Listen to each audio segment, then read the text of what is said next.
society in the urban community there was so many leaders that are there right now that are taking initiatives and just don't maybe have the voice, but they do way more than I could ever do. You know, LeBron made some very interesting points. One of my favorite points was when he said he means a lot to so many people. And I thought back. I just want to say, Charles, thank you for not shutting up and dribbling. Dr. J, thank you for not shutting up and dribbling, because you guys definitely inspired me. Kareem Abdul-Jabbar, thank you. Definitely inspired me to Bill Russell, an NBA player. You know, my advice to everyone that wants to speak their mind and do their part in the community, they must realize it's a full-time job. Don't just do it to get your likes and get your followers up. Dr. Martin Luther King, Malcolm X, guys like that, they did it full-time. They accepted the responsibility. So if you're going to do it, accept the responsibility. You know, and it's just a bigger platform with social media. But I think you have to really be careful. So, I don't believe in social media. I don't do any social media because I don't want to open myself up to all them jackass and idiots out there. But it can be used for some of these guys in a positive way. But, Ernie, athletes have always, going back to Bill Russell, Muhammad Ali, Jim Brown, all those guys, athletes have always spoken. But I'm just saying, back then, you could put those on one hand. There were guys who were like the ones you mentioned, but today you see so many more. Well, that's because of social media. That's what I'm saying. But it's you a have new to day. be careful. Some of these guys are not equipped to be on social media. It can work both ways. There's certain guys we want to speak, and there's certain guys we don't want to speak. I think we have to be really, really careful, because some of those other trolls out there, their only job is to incense you. They can see, that's the one thing you have to really be careful when you're a celebrity. People can say whatever they want to you. Just say something back. That's when it becomes dun-da-da, dun-da-da. Yeah. Herm Edwards, who's one of my favorite men in the world, always talks about don't push sin, because there's people whose only goal in life is to make you mad. I know you're the king of the analogy, but I have an analogy to draw because I was thinking about this over the last couple of days. It's almost like, you remember the movie The Untouchables? Yes, Kevin Costner and Sean Connery. Sean Connery. And they're going to go down and bust the liquor place. And it's the first time. And Sean Connery looks at Kevin Costner and says, or Elliot Ness, and says, remember, now, if I bust down this door, we're in, and there's no going back. Yeah. Are you prepared to do that? Yep. Yeah. And I think that is often the case that you find yourself in right now. Am I going to go there? Because if you do, there's no turning back. Oh, I'm prepared. It's a good one, Ernie. Well, I'm prepared. I'm going to tell you that much. Jerry West. Two of the greatest to ever do it. Bill Russell. And the great Jerry West. Yeah, a few more guys who don't need credentials. You know what Bill did to me yesterday, Charles? Well, I can't do it now because the camera's on me. Hey, 2-on-2, those two. I take looks those like two. we've got the Intel VR gear in front of us again, doesn't it? Oh, really? Is this the one I'm keeping today or what? Oh my gosh, it's like giving us gear. I hear driving this nice car, but you can't have it. Oh wow. Let me see that. Oh. Okay. All Stars. Yep. Oh, there it is. Wow, this is incredible. Oh, this is the dunk. Larry, wow. There's some pretty nice stuff from the dunk last night. Man. Woo! There's Donovan Mitchell right in your grill. I like that. All right. And Larry Nance. It just showed how Vince Carter did his. Wow. He used to see some great things in there. I'm looking. Oh, there was Donovan Mitchell. But the funny thing is, no one at home is watching. I want to see this one from Larry Nance, where he hit it off the board and then caught it and threw it back off the board. I saw that one already. I like that. That was good. We're just watching. I'm just going to watch this some more as we toss to Area 21 because Kevin Garnett's got Candace Parker over there today. Was up there. We had a blast. Oh, you had a blast. And let me tell you something, man.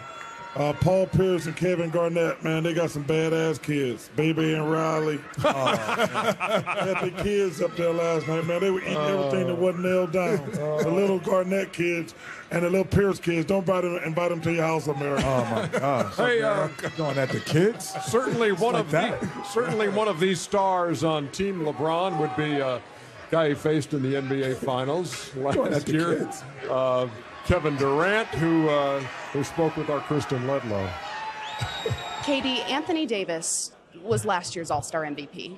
But he told me that you and LeBron told him he shoots too much, and thus he cannot go for back-to-back titles. You've been a Finals MVP, a League MVP. Are you ready to add an All-Star MVP? Well, actually, I do have one of those already. But it would be cool for AD to go back-to-back. So we just got to see how the game is played, you know. We just want to go out there and have some fun, make it competitive, and, you know, make it a show for the fans. Were you surprised that LeBron James drafted you first? No, not really. No, I'm not surprised. You know, I feel like I get a lot of respect from my peers, and I feel it's cool that I was the #1 pick in the first draft, and you know, it gave me a lot of confidence tonight. So hopefully we go out there and beat Steph's team. Did you assume you'd be selected first, regardless of who got that first pick? Ah, man, I'm sounding so super cocky on TV right now. It's the All-Star game. Right? Yeah, I felt I was confident enough to know that I'll be the first guy chosen, and you know, either way, I was excited to be here. Grateful that the fans voted me in. It's still surreal, you know. I just got to continue to keep working on my game if I want to be here again. But because the teams were drafted, you're facing your Warriors teammates. What advantage does Team LeBron have with you on hand? Well, I know just about every part of Steph's, Klay's, and Draymond's game inside and out. So we'll take those 3 guys out, but they also have a lot of talent on that other side. So, you know, but don't worry about those 3. I got them covered. All right, Katie, have fun. All right, thanks. Guys. All-Star Game MVP in 2012, Kevin Durant, and also, of course, Jimmy, two-time horse champion. Jimmy Kimmel. Kevin Durant, yeah. 2 times Hall champion. He really remembers that. Tracy Morgan. That's my guy. He's a great guy. Thanks for coming out the other night to the Kenny Smith All-Star Bash. Just stole a pair of my sneakers today. Tie for the worst or tie for the best? Yeah. Auto Trader player comparison. Team Steph, Team LeBron today, and of course these guys meeting in the last 3 finals with Golden State winning 2 out of those 3. 6-6 head-to-head in the regular season, with Curry winning the only matchup this season. So I got about a minute and a half here to go, and how do you think this game will look different today with the new format? I think it'll be a lot more fun because you have teammates playing against each other. So I think KD will try to block Steph Curry's shot, you know, or Draymond might try to dunk on Kevin Durant. So because you have teammates playing against each other for the first time, I think that is a unique opportunity. I just hope the players, you know, Kevin Durant alluded to when he was talking to Kristen, they want to be a little bit more competitive. To be honest with you, the game sucked the last couple of years. I think everybody knows that. I just would like to see it be a little bit more competitive. It's not going to be great intensity top to bottom, but make it a little bit more competitive. So far, it's been a perfect weekend. Tonight is the night they go out, compete. They close the festivities with a bang. We're here in Los Angeles. All the stars are out. Schwarzenegger, LL Cool J. So you think it's going to be a defensive struggle? I don't think it's going to be a defensive. Yeah, 125, 127. I'll take 125. Heading to the I'll take 125. Yeah, I don't want 190. I agree. 150. Who are you looking for MVP? Sometimes when it's in somebody's city, you would say, "Oh yeah, they're going to get it for so and so." Well, no, that won't happen. That's not going to happen. Yeah, No, this won't happen here. Who you got for MVP? Russell Westbrook. He's home. Yep. Jeff Oken's in the building. Who you got? Hey. Jeff Oken's in the house. Yes. Chuckster, who you got for MVP? Kevin Durant. I do too. Night to remember. It's exciting, Ernie. You know, everybody's watching. It's like all these guys going to be some of the greatest players that ever played the game. It's just a fun night, and it's a culmination. And thinking of some way to make a mark during the intro, huh? Who's that? Oh, you got to. You know what happened? I had strep throat like Charles that game, so I said, just give me the mask, and I'm going to do it out there. Let's go inside. I was supposed to make the intros that night. It's that time.